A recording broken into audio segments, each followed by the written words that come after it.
हे आहे हम्पी, इतिहास जिथं अजूनही श्वास घेतो आणि प्रत्येक दगड एक कथा सांगतो.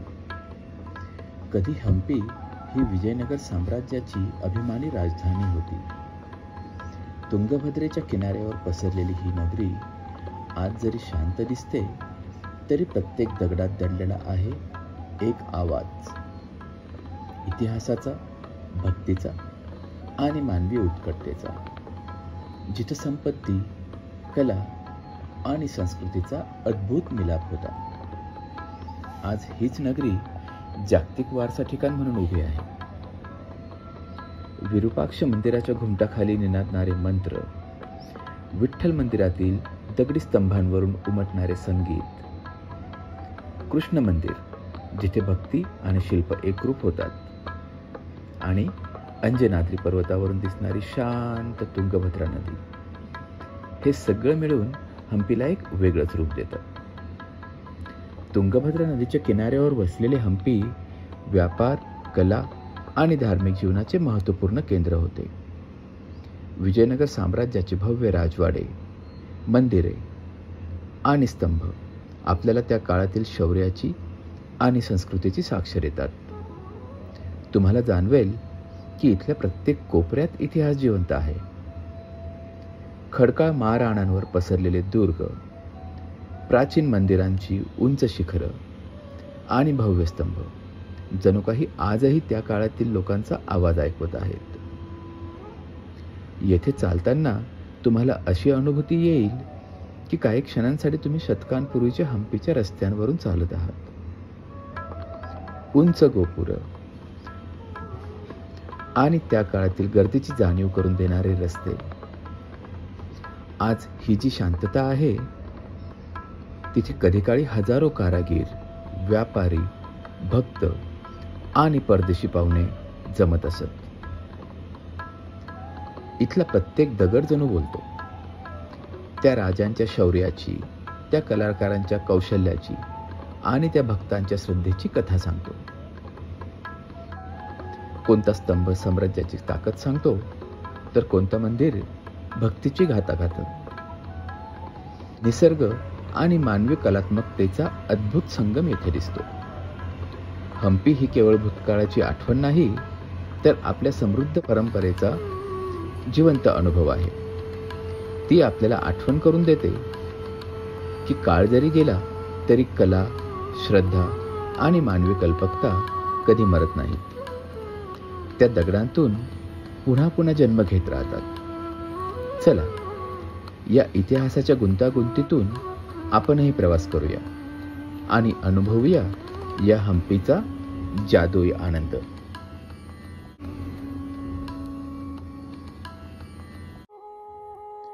विरूपाक्ष मंदिर. हे मंदिर हम्पीतील सर्वात प्राचीन आणि महत्त्वाचे धार्मिक स्थळ आहे. त्याचे शिखर दूरवरूनच दिसते. हम्पीच्या हृदयस्थानी उभं असलेलं विरूपाक्ष मंदिर हजारो वर्षांची अखंड भक्ती जपतंय. भगवान शिव आणि पंपादेवीच्या पौराणिक कथेशी निगडीत हे मंदिर आजही सक्रिय आहे. मंदिराच्या स्थापत्यात आणि स्तंभांच्या नक्षीकामात त्या काळातील कलागुण आणि वास्तुकलेचा अद्वितीय अनुभव दिसतो. मंदिराची मुख्य मूर्ती भगवान शिवाची आहे. प्रत्येक भव्य स्तंभ, गाभारा आणि प्राचीन दगडी रचना पाहताना त्या काळातील समाज, संस्कृती आणि धार्मिक जीवनाचे दर्शन होते. विजयनगर साम्राज्य कोसळलं, अनेक राजवाडे उद्ध्वस्त झाले, पण या मंदिरातील पूजा कधीही थांबली नाही. म्हणूनच विरूपाक्ष मंदिराला वाराणसीच्या विश्वनाथ मंदिराशी तुलना केली जाते. काळ बदलतो, साम्राज्य ढासळतात, पण श्रद्धा मात्र शाश्वत राहते. हम्पीच्या दगडी नगरीत सभोवताली पसरणाऱ्या त्या काळाच्या शांततेत उभा आहे हेमकूट पर्वत. पावसाच्या हलक्या सरीत न्हालेलं हम्पीचं दगडी सौंदर्य. त्या खडकांवरून जेव्हा तुम्ही हेमकूट पर्वताकडे चढता तेव्हा प्रत्येक पाऊल जणू इतिहासाच्या ओल्या पानांवर उमटतं. कथांमध्ये सांगतात की याच पर्वतावर पार्वतीने शिवासाठी तप केलं होतं.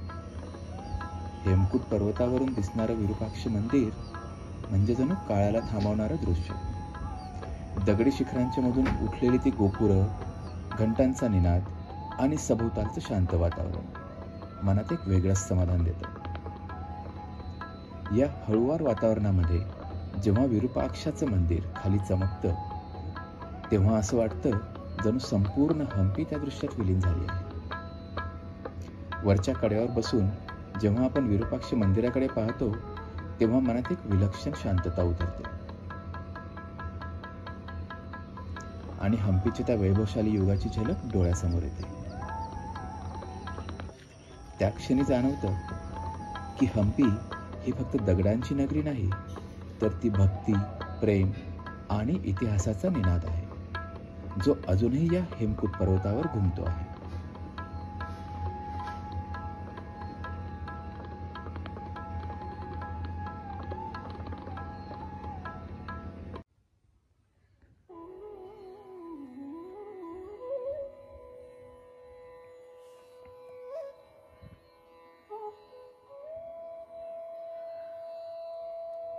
हम्पीचं पवित्र पाणी, पुष्करणी.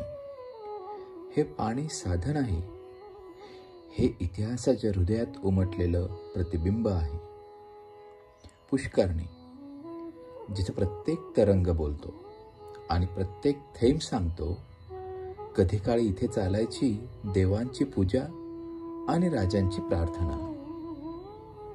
या चौकोनी जलाशयात जणू आकाश उतरून स्वतःचं रूप पाहत आहे. विजयनगरच्या सुवर्ण काळात हे पाणी पवित्रतेचं प्रतीक होतं. देवपूजेपूर्वी इथल्या शीतल पाण्यातून मन शुद्ध केलं जायचं. आज तेच पुष्करणी उभी आहे, शांत पण बोलकी, भावनांनी भरलेली. प्रत्येक पायरी जणू सांगते, काळ बदलला पण मी तशीच आहे. हे पाणी आजही साठवत आहे त्या प्रार्थनांचे प्रतिध्वनी आणि त्या घंटानादांचे स्पंदन आणि त्या भक्तीचा निशब्द स्वर. पुष्करणी फक्त जलाशय नाही, तर ही आहे हम्पीचा आत्मा.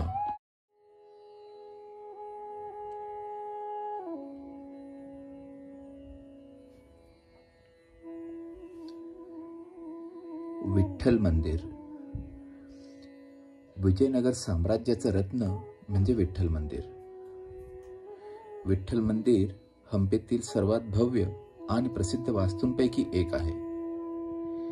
या मंदिराचे स्थापत्य, शिल्पकला आणि संगीत स्तंभ ऐकताना तुम्हाला काळाचा प्रवास जाणवतो.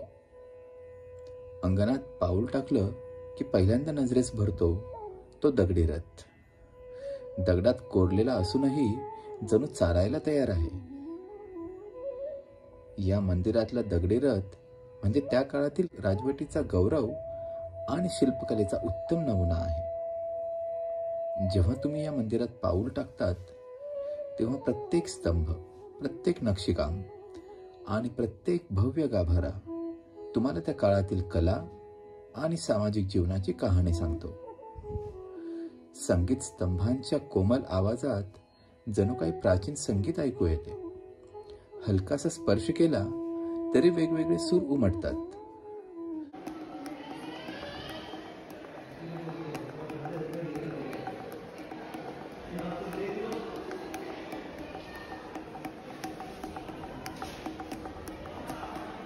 असे वाटते की इतिहास जिवंत झाला आहे. राजे, कलाकार, कवी आणि सामान्य लोक यांच्या जीवनाचा अनुभव येथे प्रत्यक्ष अनुभवता येतो. त्या काळी येथे संगीताच्या मैफिली भरत असत. दगडांनीच सूर आळवले जात असते. ही कल्पना जरी केली तरी अंगावर रोमांच उभे राहतात. विठ्ठल मंदिर फक्त धार्मिक स्थळ नाही, तर विजयनगर साम्राज्याच्या समृद्ध संस्कृतीचा एक महत्त्वाचा भाग आहे. येथे उभे राहून तुम्ही त्या काळातील वैभव, श्रद्धा आणि मानवतेची महती जाणू शकता. इतिहासात असं म्हटलं जातं की अस्थिरतेच्या काळात पंढरपूरच्या विठोबाची मूर्ती येथे आणली गेली होती. नंतर संत भानुदासांनी ती परत पंढरीला नेली. म्हणूनच वारकरी परंपरेत विठोबाला कानडा राजा पंढरीचा असं म्हटलं जातं. कर्नाटकातील हंपी आणि महाराष्ट्रातील पंढरपूर भक्तीने जोडलेली ही दोन केंद्र. येथील स्थापत्य पाहताना जाणवतं की दगड फक्त दगड नाही, तो भक्तीचं, कलेचं आणि इतिहासाचं जिवंत रूप आहे. हंपीतील विठोबाला पाहिलं की पंढरपूरचा पांडुरंग आठवतो आणि दोन्हींच्या मध्ये भक्तिभावाचा अखंड सेतू दिसतो.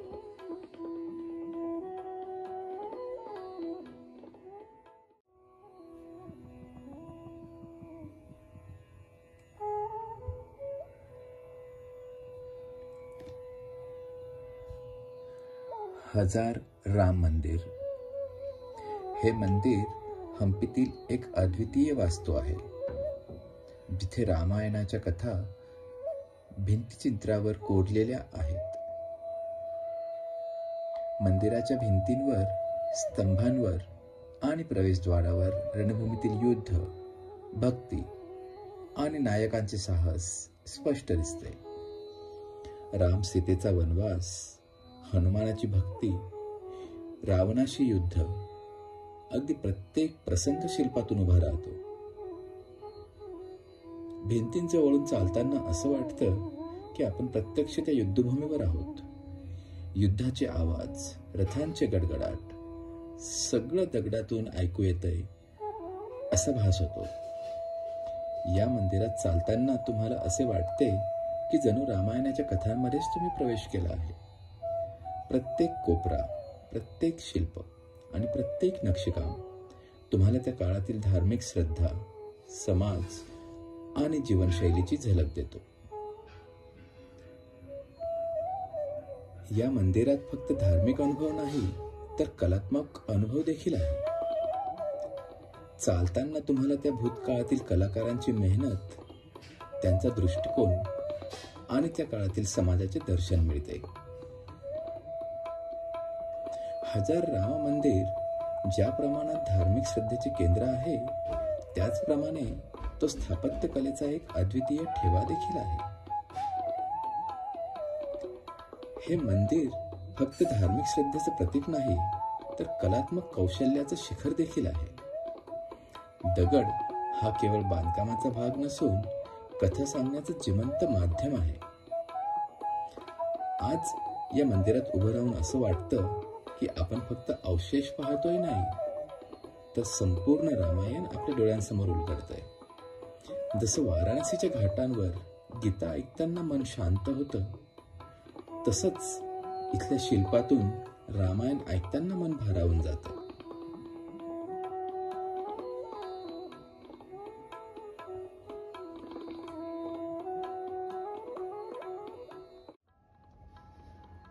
हंपीतील हजार राम मंदिराजवळ चालताना एका ठिकाणी दोन उभे खांब दिसतात. सरळ, कठोर आणि निशब्द पहारेकरी. हेच ते दंडस्तंभ, जिथे विजयनगर साम्राज्याचा न्याय दिला जायचा. राज्याच्या शिस्तीसाठी नियमभंग करणाऱ्यांना इथे शिक्षा दिली जायची. हजार राम मंदिराच्या परिसरात जमिनीवर विसावलेला हा कोरलेला दगडी दरवाजा पाहिला की क्षणभर थांबावंसं वाटतं. इतक्या सूक्ष्मतेने घडवलेलं दगडाचं काम पाहून मन थक्क व्हायला होतं.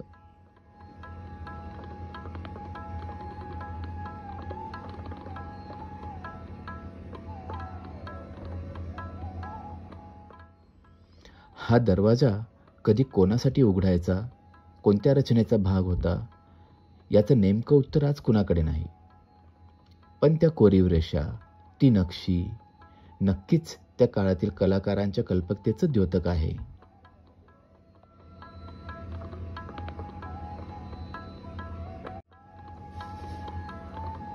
कृष्ण मंदिर हा तोच परिसर. जिथे कधी काळी श्रीकृष्णाच्या मूर्तीचा अभिषेक होत असे, जिथे भक्तगणांच्या गर्दीत मंगलसंगीत वाजत असे. हम्पीच्या राजांनी श्रीकृष्णाला आपल्या विजयाचं प्रतीक मानलं होतं. मंदिराच्या दगडी भिंतींवर कोरलेली शिल्प अजूनही त्या काळातील संगीत आणि नृत्याची आठवण करून देतात. या भव्य रचनेतील प्रत्येक स्तंभ, प्रत्येक तोरण जणू म्हणतंय, मी पाहिले ते वैभवाचे युग. आज तिथे शांतता आहे, पण त्या दगडांवर अजूनही त्या भक्तीचा ओलावा जाणवतो. कृष्ण मंदिरासमोर पसरलेला हा दगडी बाजार एकेकाळी सुवर्ण युगाचा साक्षीदार होता. इथे रत्ने, मसाले आणि देवपूजेची वस्तू विकली जायची. आज शांत पडलेले हे दगडी स्तंभ कधी व्यापाऱ्यांच्या हाका आणि यात्रेकरूंच्या पावलांनी गजबजलेले होते. जेव्हा तुम्ही मंदिराच्या समोर उभे राहता, त्या शांततेत एका क्षणासाठी वाटतं जणू श्रीकृष्णाचं मंद हास्य अजूनही त्या ओल्या शिल्पांच्या मधून तुमच्याकडे पाहत आहे.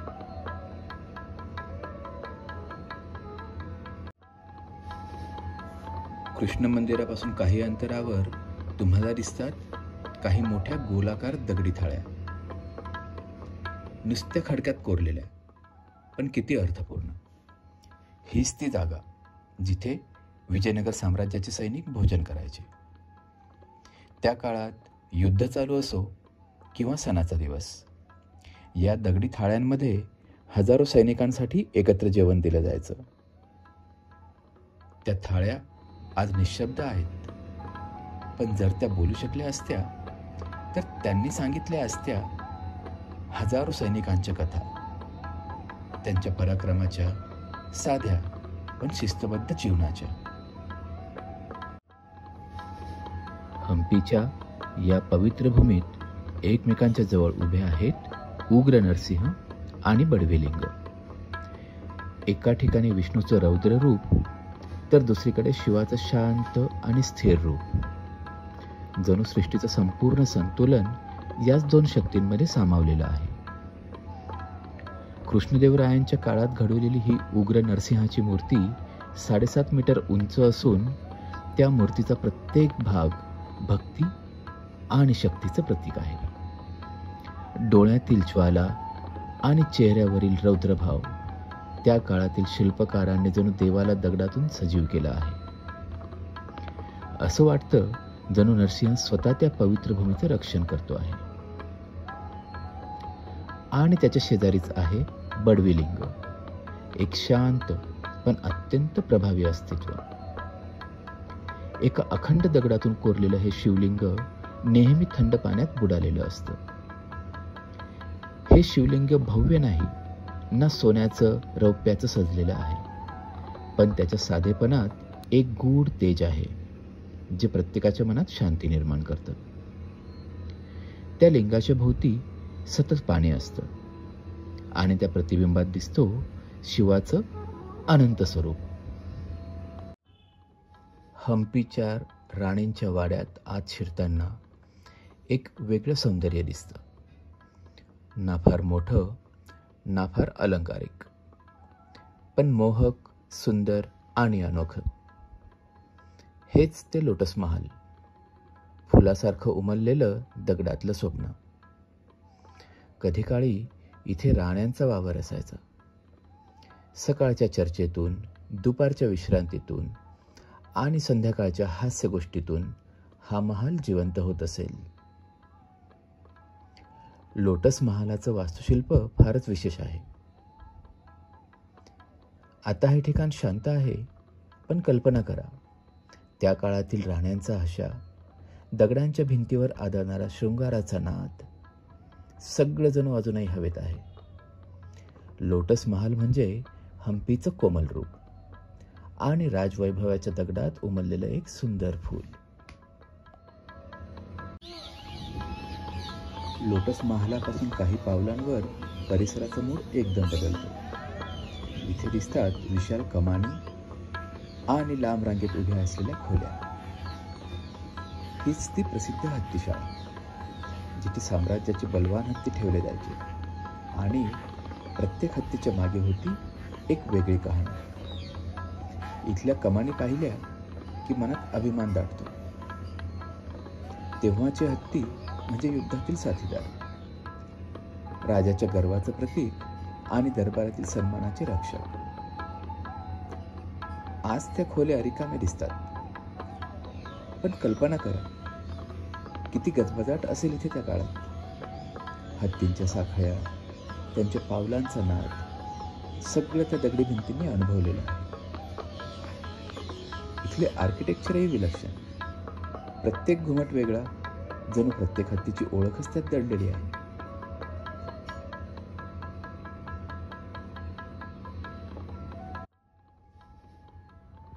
हम्पीच्या राजवाड्यांच्या परिसरात चालताना एका साध्या दगडी चौकटीतून आत शिरलं की समोर येते ते एक वेगळेच जग. शांत आणि अनोख्या सौंदर्यानं नटलेलं. हेच ते क्वीन्स बाथ म्हणजेच राणीचं स्नानागार. एक अनोखी आणि अतिशय सुंदर कलाकृती.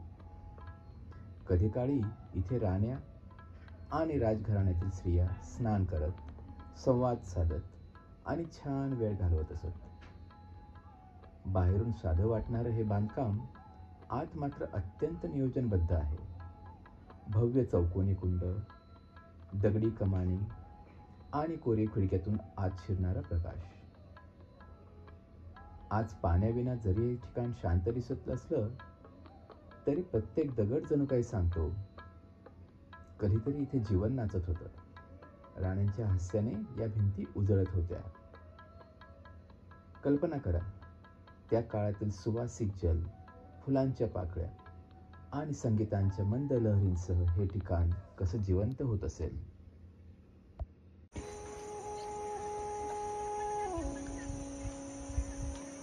तुंगभद्रा नदी.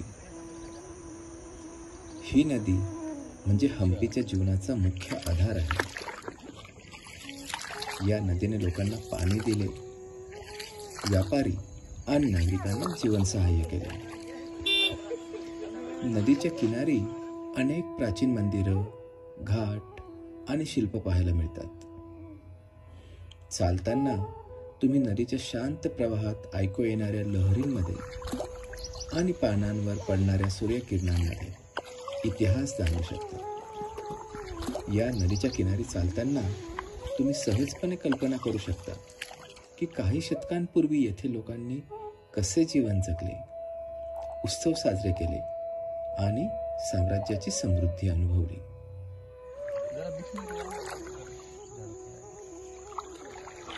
आज आपण तुंगभद्रा नदीवर एक खास अनुभव घेणार आहोत. कोरॅकल राईड. हा आहे एक छोटासा गोल आकाराचा फिशिंग बोट सारखा कोरॅकल. आपल्याला नदीवर हलक्या, शांत आणि एका अनोख्या प्रवासाची अनुभूती देणारा कोरॅकल. जशी बोट हलते, तुंगभद्रा नदीच्या पाण्याचा स्पर्श, नदीच्या किनाऱ्यावरील दगडी मंदिरं, भव्य शिला आणि हिरवळ, सगळं एकदम जवळ वाटतं. जणू आपण कोरॅकलमध्ये बसून इतिहासातच फेरफटका मारत आहोत. हम्पीच्या आकाशात उंच उठलेला आणि ढगांनी वेढलेला तो उंच डोंगर म्हणजेच अंजनाद्री पर्वत. हे ठिकाण फक्त एक डोंगर नाही, तर श्रद्धेचं, भक्तीचं आणि अभिमानाचं प्रतीक आहे. कथांनुसार इथेच माता अंजनीने प्रभू हनुमानाला जन्म दिला. त्या काळात इथली गुहा तिच्या साधनेचं केंद्र होती.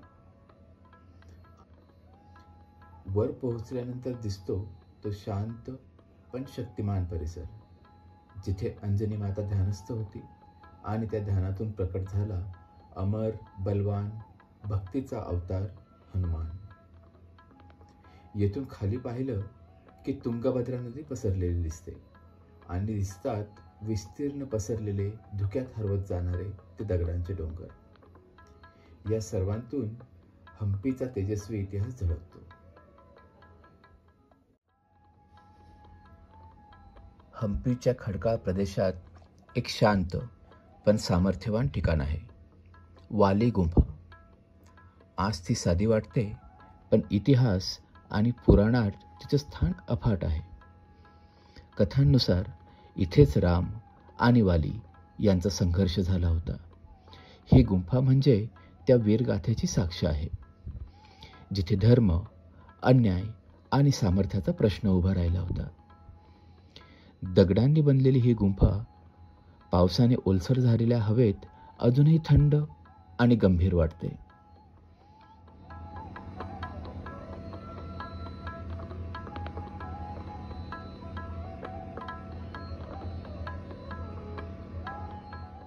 त्या शांततेत जरा वेळ उभं राहिलं की जणू कानावर पडतो त्या काळाचा प्रतिध्वनी. वालीचं गर्जन, सुग्रीवाचा हाकारा आणि रामाच्या बाणाचा एक निनाद. आज ती जागा निस्तब्ध आहे, पण त्या दगडांमध्ये अजूनही संघर्षाचं वातावरण जाणवतं. ही गुंफा आठवण करून देते की शक्ती फक्त सामर्थ्यात नसते, तर न्यायासाठी तिचा योग्य वापर महत्त्वाचा असतो.